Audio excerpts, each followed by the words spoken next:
this is the Ecron Writer here. Welcome you to another project from OBS Studios. And this one happens to center around my favorite Final Fantasy game in the entire juggernaut, Final Fantasy IV. And it centers around my favorite character, Cecil Harvey, who is about to experience all the trials and tribulations as the new King of Baron, while he sticks by Rosa's side as the new queen. So, I've worked on this project about 10 years ago, just before Dissidia Shadowgate and Body of Dark, Heart of Light. Actually, Body of Dark was like 9 years ago, so my mistake. But this one was like a full 10 years. And man, I am so excited to do this. This is like one of the best epics I've ever made for the series. Even better than the other two. So without further delay, let's get on with it. Alright. Test of Wills. Hold on a second, guys. I meant the Trials of a King, because I made this like 10 years ago, actually. So, yeah. This story means so much to me. Especially since I'm a huge fan of Final Fantasy IV. So here we are, Trials of a King. I don't own Final Fantasy IV, blah blah blah. Lucky dogs, I wish the Juggernaut didn't turn so crappy over time. My long-awaited Final Fantasy IV story is finally here. As you may or may not know, I'm a die-hard Final Fantasy IV fan. Except the after years. The after years suck. Like many people is with Final Fantasy VII. Ugh. I've grown up with this game since my early childhood, and it's always been an all-time favorite, especially when it was made for the DS. By the time I beat it several years ago, this is how it all started. It's a Cecil-centric story that revolves around his challenges and tribulations as the new King of Baron, as well as an encounter with a mysterious tribe along the way. I hope you all will enjoy this dramatic multi-chapter feature, just as I did making it. Let's go! Prologue. It's been a few months after Cecil and Rosa were coronated. Since then, the advanced kingdom of Baron has finally seen the light and peace reigns supreme. It couldn't possibly get any better. Today it was decorated with various bouquets and ornaments that represented the moon's phases. A session was ending as a group of monarchs and mages left the throne room. Lord Cecil and Lady Rosa were alone, and after a few moments of relaxation, she slowly withdrew a flat little elaborate box from underneath her cushion. "Cecil," she called, getting his attention. "Do you know what day it is?" The paladin shook his head. "It's Monday, right? What's the occasion?" "It's your birthday!" His eyes grew wide with wonder. It was June 1st, the same day when Baron's former king took in the abandoned orphan baby. The resemblance was astounding to him, as it reminded him of his failed relationship with Cecilia due to his cowardice. People weren't sure exactly when he was born, so they decided to make this day official, just over 20 years ago. Cecil was so preoccupied of his newfound duties and his intense fight with Zeromus that he actually forgot about it. "So that's why the castle's been decorated. I'm now 21. Yes, and I got this for you." Took out the box and gradually lifted the lid, revealing a thin cloth of satin. There was a beautiful necklace which glimmered in the daylight. It was just as silvery as the carved moon itself. "Thank you, Rosa." He leaned in for a kiss, and he kept it around his neck. Just then, Sid burst through the doors, as jolly as ever. "Good day to you, lovebirds! And a very happy day to you, too," he said, eyeing Cecil. "Thanks, Sid." "I see that you're 21, which is why I have something that'll shake your chocobo tail feathers." "What is it?" I'm actually inviting you personally to the prestigious pub in all of Troya. They say there's going to be a dance there, he said, holding a pink slip in his hands. A guy's night out. You in? Cecil looked at his beloved, who nodded happily. I'm in, Sid. This couldn't come at a better time, since Rosa will be teaching a night class with the white mages. By the time night fell over the kingdom, Cecil was ready for his birthday bash. He was wearing light sky blue clothing and less armor. His arm blades and shoulder blades were removed, but he still had the Excalibur in his left sheath just in case he needs it for an enemy attack. Under the candle in a secret wall, Rosa bid Sid and Cecil farewell and a safe journey. They headed to the Enterprise, the Fleet Master's prized airship of the Red Wing Army. With this, baby, we'll get to Troya in no time. Hold on to your shins, Cecil. Strapped himself in. He always appreciated his numerous plays on words. That's what I like about Sid. He's hilarious. I always love his puns. And when I made this fic, people always say that it got Sid down to a T. That was quite a compliment. With a brief sputter, the engine started, and the blade spun faster than machines sewing a thread. The airship rose aloft from an opening in the roof. They emerged within a couple minutes, and everyone below waved to them. The light of the moon showed behind them as they headed northwest. Throughout most of the village, they were silent as they greatly anticipated what was yet to come. Unlike Sid, Cecil was a bit tense as he never drank before. He wondered how different and exhilarating the party will be. In a matter of minutes, Sid docked the Enterprise several feet out of the bustling city. Many houses were lit with candles inside the windows. The outskirts were almost barren as people settled for the night. Here we go! Off to the finest pub in Troya. It could always rival even Baron's pubs. You've been in there long? Indeed. I've gone to this place years before you were even born. Alas, I've lost my libido and interest, but it's well known for its stunning defense. And since you're 21, there's no time like the present. Cecil was full of doubt on that comment. Suddenly, a gigantic shadow with wings flew above them. When it landed, they saw a black chocobo. The rider was a cute bunny wearing a red hooded jacket and backpack. Naming Way! They'd recognized that unwearied traveler from anywhere. Ah, greetings and salutations to you all. And Cecil, it's nice to see you again. What brings you here?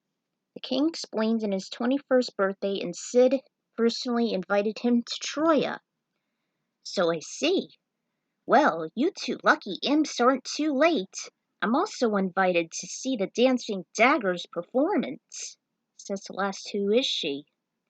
She's one of the most renowned dancers in all the world. Troya's her hometown, but she makes quite an appearance once in a while. Looked around suspiciously and whispered in his ear, She was my first date. When I was stuck between two women, I eventually decided on the second one. He knew this story well. Oh, look at the time. We must hurry along. The rabbit gleefully ran ahead, and the two men followed him inside. Ugh, throat. It's just as they thought. Wooden furniture, people gawking, airy and dusty, glasses constantly being served and clanking. Naming Way offered them a table near the counter.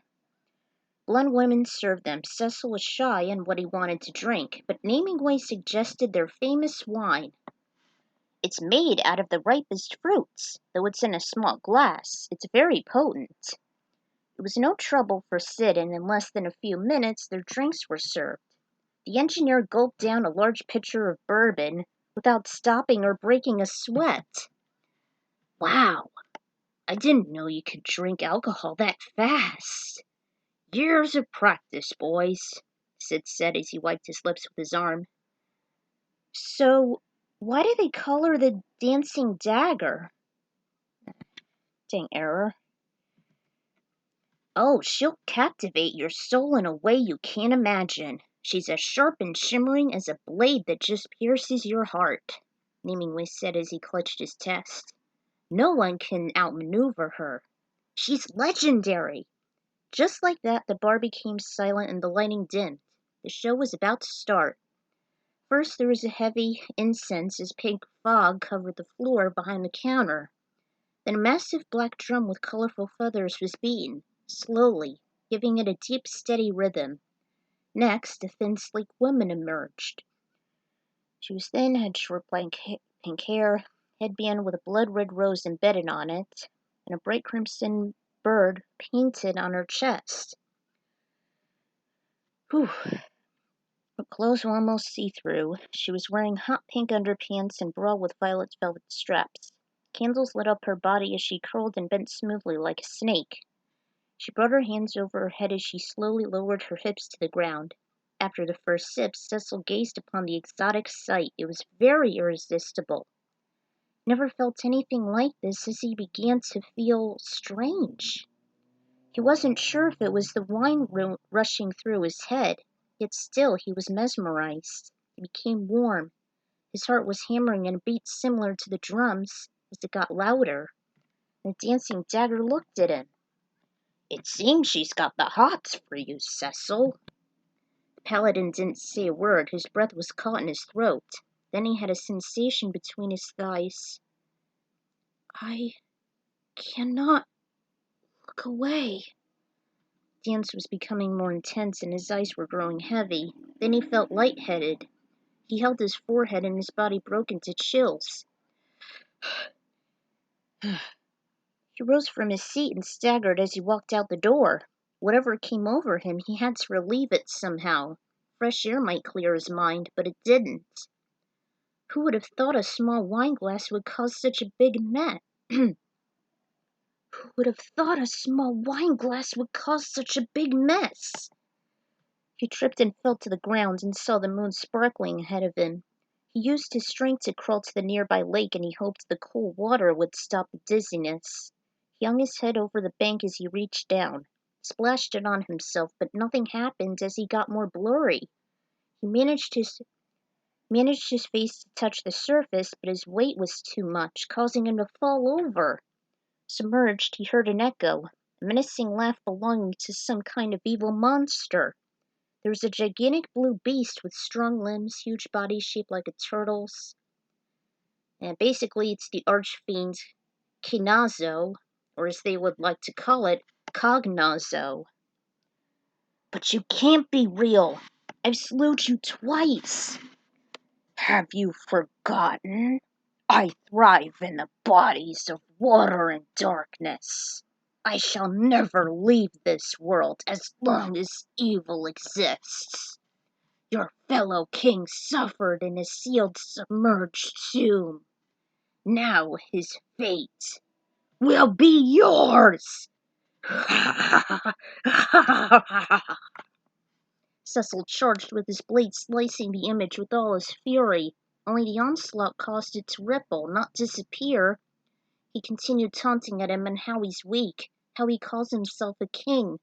By the time he was out of energy, Cecil made one final blow. Yes, use all your strength. Another swipe and his lungs felt they would burst. He tried to swim helplessly to the surface, but only his hand emerged before he sank. He lost the grip of his sword, and everything went blank. Meanwhile, Sid and Namingway left the bar with big smiles. I told you the dancing dagger is a force to be reckoned with. You've said it. I wish Cecil would have seen it all. By the way, I wonder where he is. Just then they heard a woman screaming in the distance. They rushed over and found her next to the lake. Someone's drowning! I saw a man thrash beneath the water as I was heading home. Then I saw a hand stick out before he sunk. Please, help! He saw a few small bubbles pop up on top of the lake. Hold on! I'll save him! Sid to the rescue! He ran to it and dove, holding his legs together as he yelled, Geronimo! By the light of the moon, he saw and grabbed the sinking sword and immediately went deeper as he saw Cecil's lifeless body. He was limp in his arms as they broke through. Horrified, Namingway and the onlooker grabbed and pulled them to dry land, and Sid laid Cecil on his back, lifted his head to open the airways, and he held his nose as he gave him mouth-to-mouth and 12 chest presses. He repeated the process several times while he encouraged him to wake up. "Come on! Open your eyes, you fool! What would Rosa think?" As he gave him another breath, his hopes dwindling. Cecil began to cough and sputter. Large amounts of water were exiting his mouth as he laid his face to the side. By the time his lungs were clear, he slowly opened his eyes and barely saw Namingway and Sid standing over him. "We thought we lost you," gently sitting him up. Namingway, however, didn't look so relieved, but saddened. "Cecil, it's all my fault. I should never have given you that drink. Please forgive me. I never thought it'd be too much for you." With a weak smile, Cecil nearly slurred, "No, it's all right. You didn't know." It did comfort him a little. "Well, I suppose we should get underway. It's been a hell of a night." "Yeah, I should return home too. I hope you'll feel better." "I'm sure he will. He's always been this tough. Okay, now, up you go." Sid carried Cecil on his shoulders and hardly dragged him as they returned to the Enterprise. The brisk air helped clear his head, but Cecil was still out of it. "Sid, could you do me this favor?" "Of course, party boy, anything." "Do not let Rosa know about all this. I can't let her worry." "I won't. You've my word on it." By the time they got back, the White Mage's class ended. Sid resumed to carry Cecil to his bedchamber. When the guards saw his drunken state, they grew worried.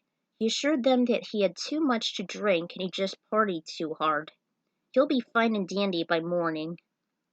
He managed to dry up, removing his armor and put dry clothes on him before he laid him to sleep.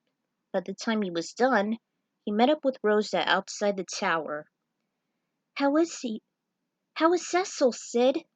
"He's fine. He really had a blast at Troya, and I guess Cecil had the most attention." "But at least it turned out well. He's sleeping now. He needs it." "I suppose." They said goodnight and the White Mage glimpsed over her husband. She always thinks he's so peaceful, sleeping like a baby."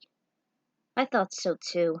She climbed into it beside him, kissed his cheek, and drifted off to sleep almost as fast as her partner. Nice prologue, don't you think? Much like Varian's Past, which is a dead fic, and the Mikado saga. This will be a multi-chapter fic, but centered on my favorite character, Cecil Harvey. If you're familiar with the DS remake, you'll recognize Namingway in the notorious side quests. I didn't get very far, and I can't find the rare rainbow pudding he needed in the antlion's den. It's been almost impossible since there's a 0.01% chance. I don't know how Lancer did it. I don't know if it was cheat codes, but somehow got it. The birth date was made up, but I did see on the Wikia once, I forgot which one, that Cecil's 20 upon the game's events. This does take place before the interlude. In fact, I actually came up with this fic before it even existed. No joke. What'll happen next would really intrigue you as Cecil and Rosa come across the mysterious Redskins. See you then. Until then, this is the Ecron Writer signing out. Stay tuned for Chapter 1.